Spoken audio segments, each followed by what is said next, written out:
They thought the nightmare was dead and buried. They were wrong. Jason lives. Happy Friday the 13th. Friday the 13th, Part 6. Jason Lives. Rated R. Starts Friday, August 1st at a theater near you. Hey there, welcome back to another video. This time around, it is my review of the 1986 slasher sequel, Friday the 13th, Part 6, Jason Lives. Now, this is the 6th installment in the long-running Friday the 13th franchise, and at this point the franchise was starting to show cracks in the foundation. Part 5 did not do as well financially in terms of the box office receipts. It also continued to garner less than positive reviews, like most of the other films in the franchise. So the studio and the producers wisely decided with this sequel to take things into a different direction. Instead of continuing on the same path that they were on with Part 5, they not only brought Jason back to life, but they also injected new life into the franchise with a different approach to the way that the story is told compared to the norm up until this point. This film is much more tongue-in-cheek. It has meta references, and there's quite a few moments where it even winks at the camera and at the audience. In a lot of ways, it's more akin to a Nightmare on Elm Street sequel, like Part 3 or 4, in terms of its overall tone. And I think that was actually for the best, because that approach was something different. It was something unique for Friday the 13th. And I know it's an acquired taste for some. There are fans of this franchise who don't really care for this one because of this approach. But for me personally, it's handled so well here that it just enhances the film and its overall entertainment factor. Because this film is just an immensely enjoyable slasher film. And I think a large part of the reason why it's such an enjoyable, good time is the fact that it's willing to poke fun at some things. It's willing to have some moments of satire and some moments of genuine, hilarious levity. And Tom McLoughlin is also at the forefront of why this film is as good as it is. Not only does he do a remarkable and really magnificent job directing this film, but he also did an equally good job writing it. So he did double duty here. He wrote and directed this one, and it never really seemed like those two tasks were too big for him. And there's a lot of directors who are writers and directors, or they write the film and then they also direct it, who definitely seem like they are out of their comfort zone, or they're not really ready to take on double duty. That's not the case here with Tom McLoughlin. Prior to this, he directed a film called One Dark Night, which I also enjoyed, but I would say this is probably his best effort and his best film. He put so much energy into this movie. His direction is dynamic and just electric. I love how every scene seems to be peppered with a lot of juice, and it's one of those movies where the direction itself is a big reason why the film is as entertaining as it is, because it's constantly moving, a lot like a lightning bolt. Lightning strikes early on in the film, and then the film just continues to sizzle for the rest of the running time. And there are some moments where the film slows down. It's not always all over the place in terms of the direction. But I just thought that McLoughlin did a marvelous job with this movie in terms of using different angles and different setup shots. I love the way the camera moves, and it moves swift and sudden, and in a lot of ways matches Jason's movements. I also really appreciate the fact that he is willing to let certain scenes breathe a little bit, like the moment when Jason walks into the cabin full of kids, and the film manages to create some genuine tension in that regard because of how things are shot. And not only is this film a treat in terms of the sequences that deal with Jason, it's also a treat when it comes to the sequences that deal with other characters in terms of their interactions with one another. And I think some of the more comedic scenes in the film are definitely enhanced by the direction, because McLoughlin definitely has a good sense of comedic timing.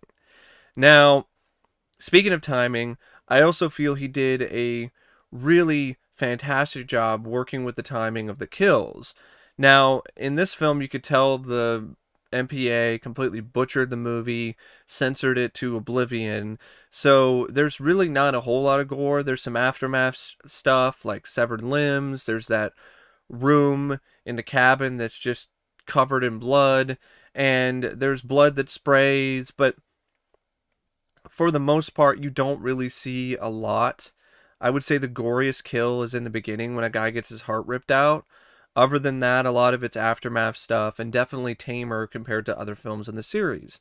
But he makes up for it because of the creativity and the way that he shoots these scenes. One of my favorite kills in the entire franchise is in this movie, when you have that gal who's with, I think his name is Court, and she's with Court, and they're in the motorhome, and he winds up just smashing her head and her face through the side of the motorhome, and you see her face as an imprint on the metal. And that's a really cool looking shot, and it's a really well shot sequence. And there's a fair number of moments like that. I really like the way the climax is shot, when Tommy Jarvis is in the boat and the fire's all around him and Jason's coming after him, and they have this scuffle and this battle, and Jason winds up getting the chain put around his neck, and he gets put down into the lake, and then you think it might be over, but he's still grabbing at people. And I just love the way the sequences are shot while Jason's underwater as well. And there are other shots in this film that I also adore. The opening sequence is some of the strongest stuff that you'll see in this series. It's a nice homage to Frankenstein, and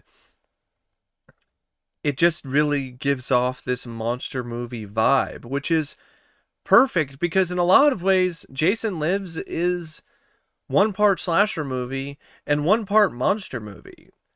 It's kind of like a creature feature in some ways because of how Jason comes back to life and how things are handled. I mean, there's even a hardware store that's called Karloff's. So there clearly was an attempt here to try to be more closer to a monster movie at times than just a traditional slasher film. And that's a big reason why the film stands out. And so does its tongue-in-cheek sense of humor. I love the opening credits. It's honestly my favorite opening credits when it comes to this series, because it's a great homage to 007. I thought that was just a brilliant idea of having Jason walking inside someone's pupil and then slashing the screen, and then blood pours out, and then you have the titles, as if Jason Voorhees is the next 007.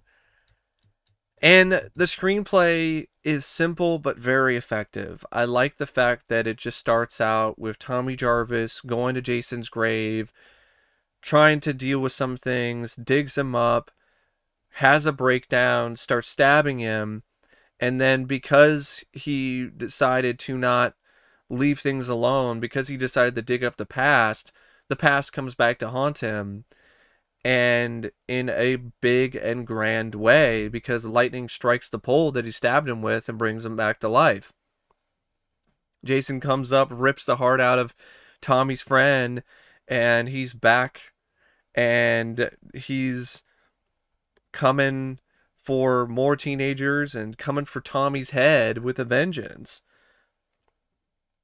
The idea of zombie Jason was really cool, I thought. And yes, later in the franchise, with specifically part 7, the look would improve, but I still like what they did here with the look and everything. The whole shot of Jason's decomposing corpse with all the worms and all the bugs on it is very creepy. And there's a lot of shots in this, despite the fact that it is more of a tongue-in-cheek film, still do elicit some genuine bits of dread and eeriness.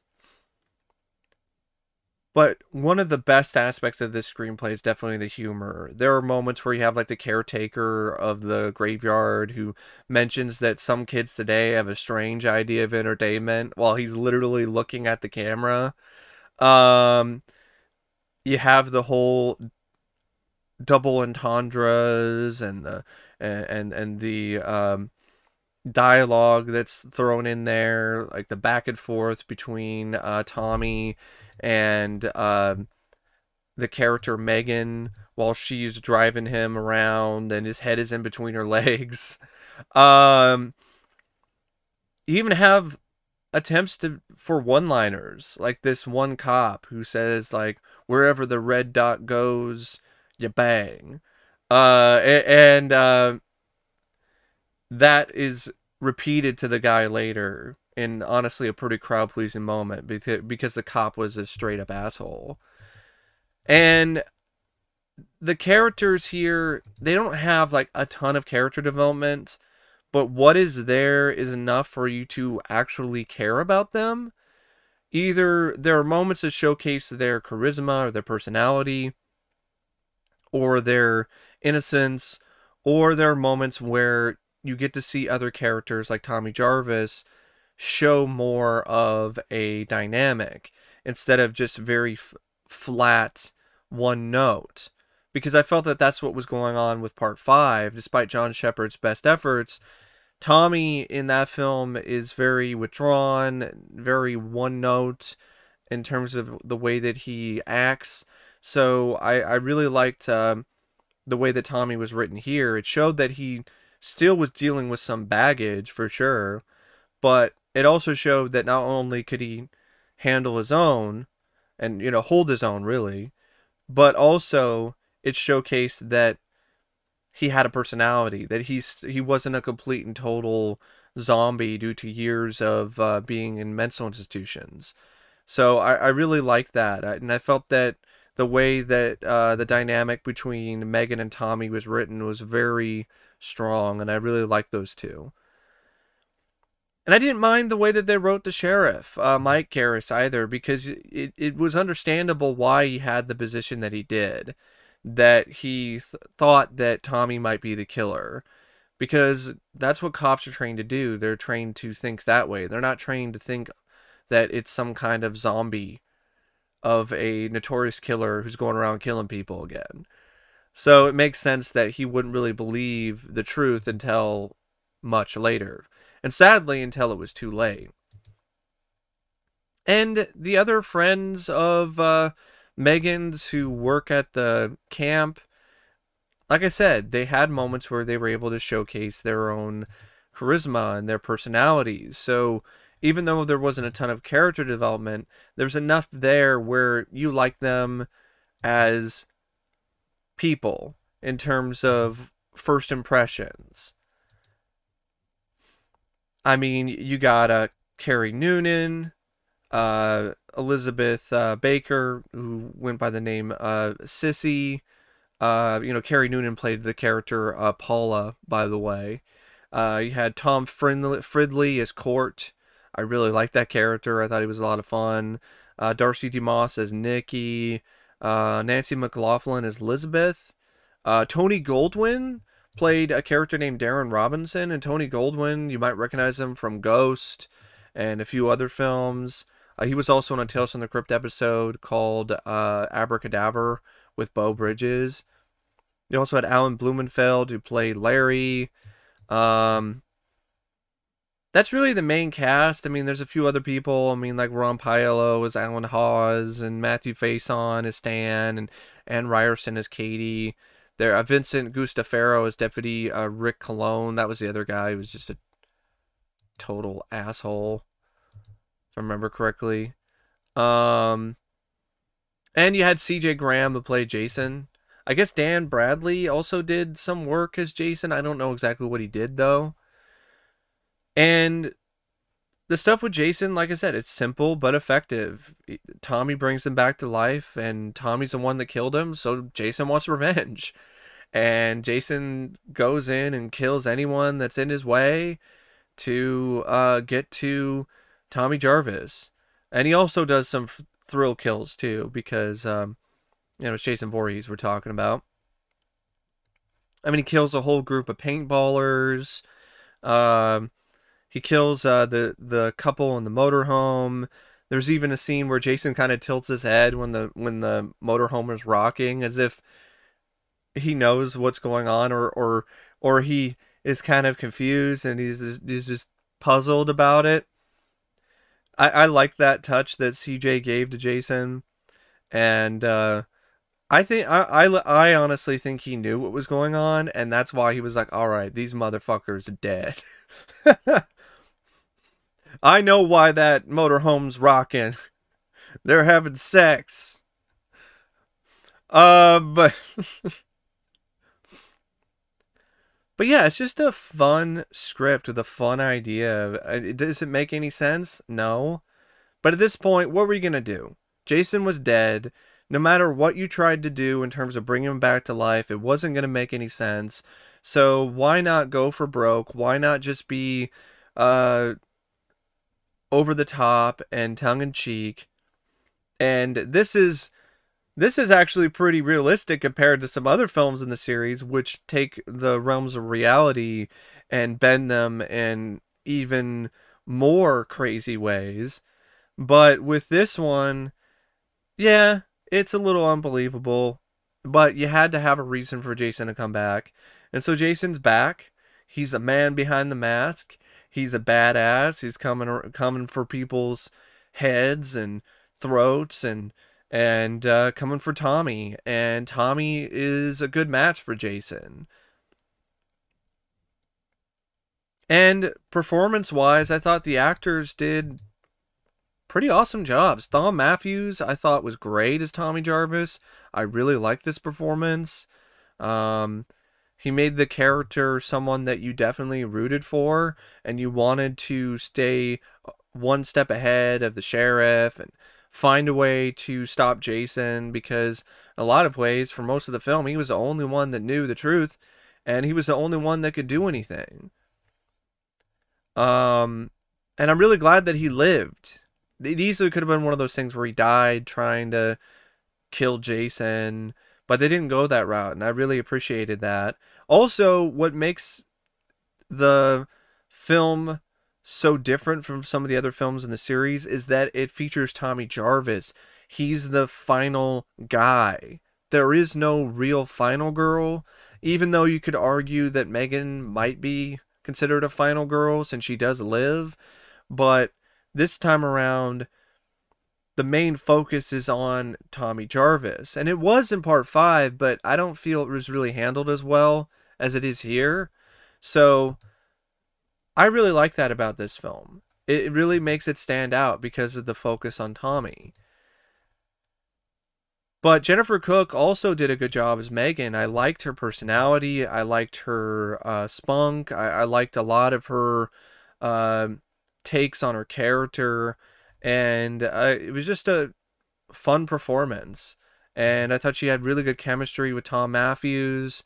David Kagen played his role well as Sheriff Mike Garris, the overprotective father and the sheriff of the town who doesn't want to believe in Tommy and wants to do everything that he possibly can to protect the town. Kerry Noonan, I really liked her performance in this as, I believe her character's name was Paula. There was this certain innocence to her that I thought really did come through, and it made it so much more tragic when she died and was killed by Jason.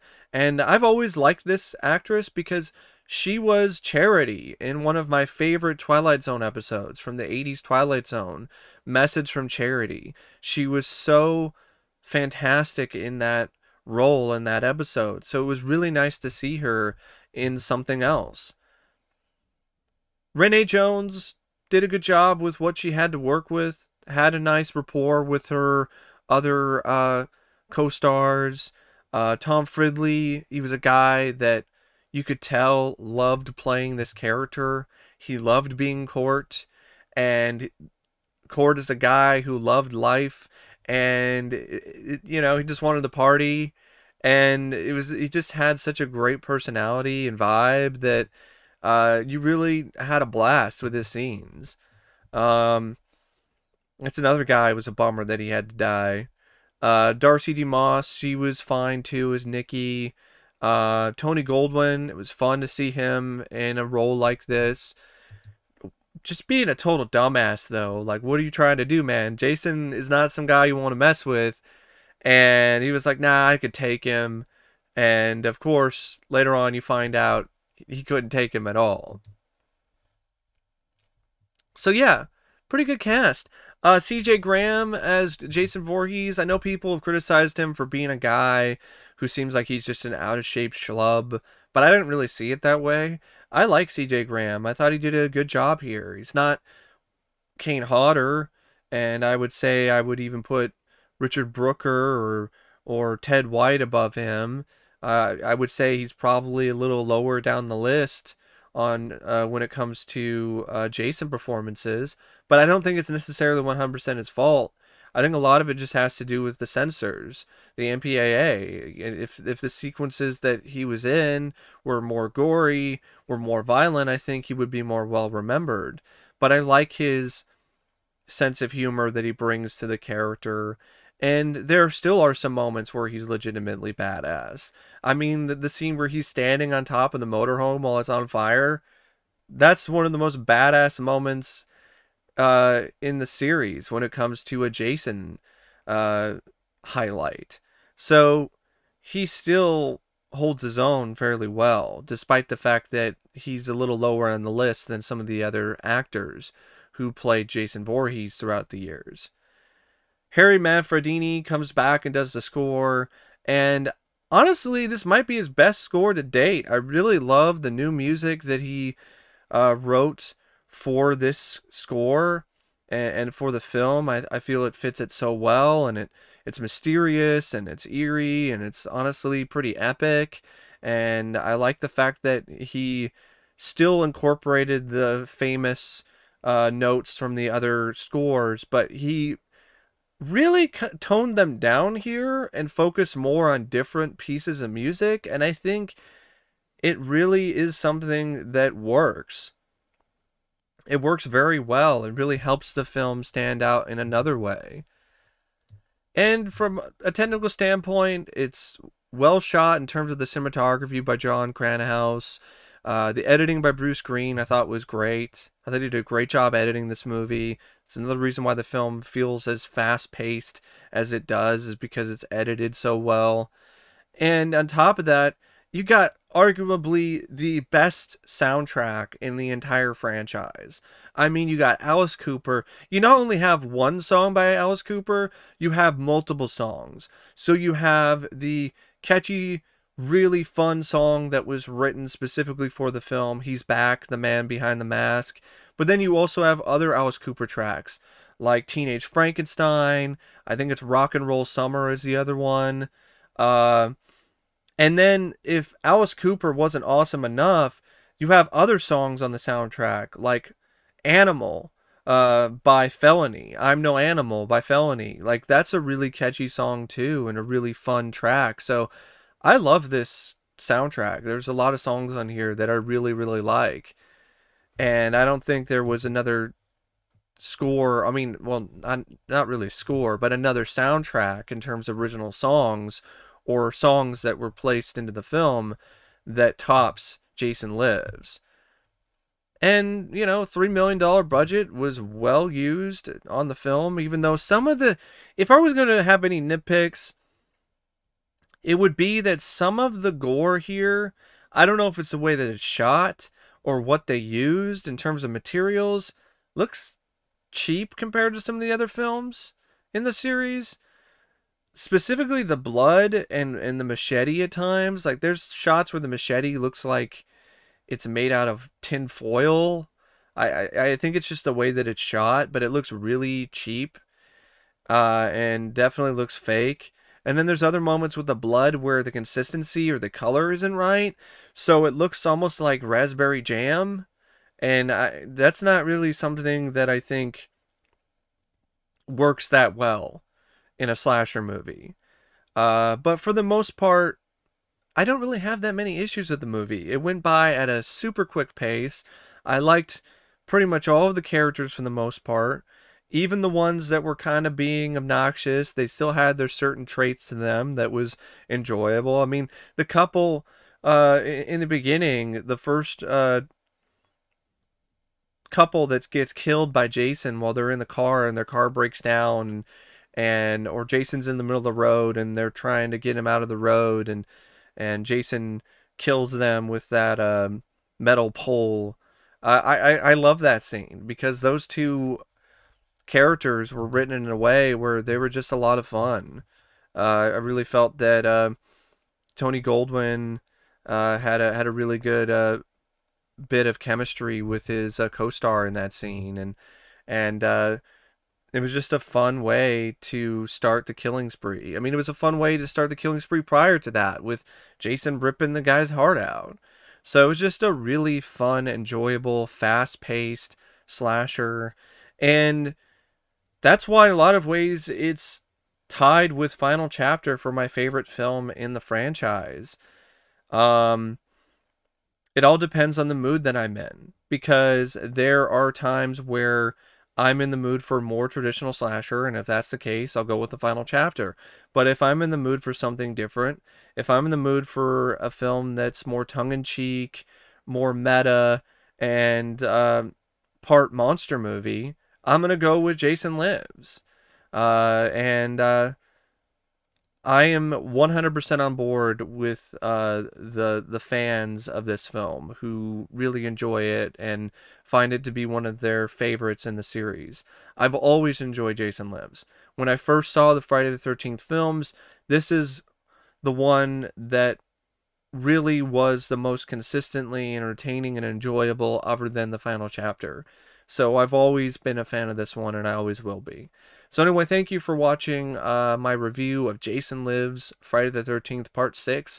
And as always, I'll see you later. See ya.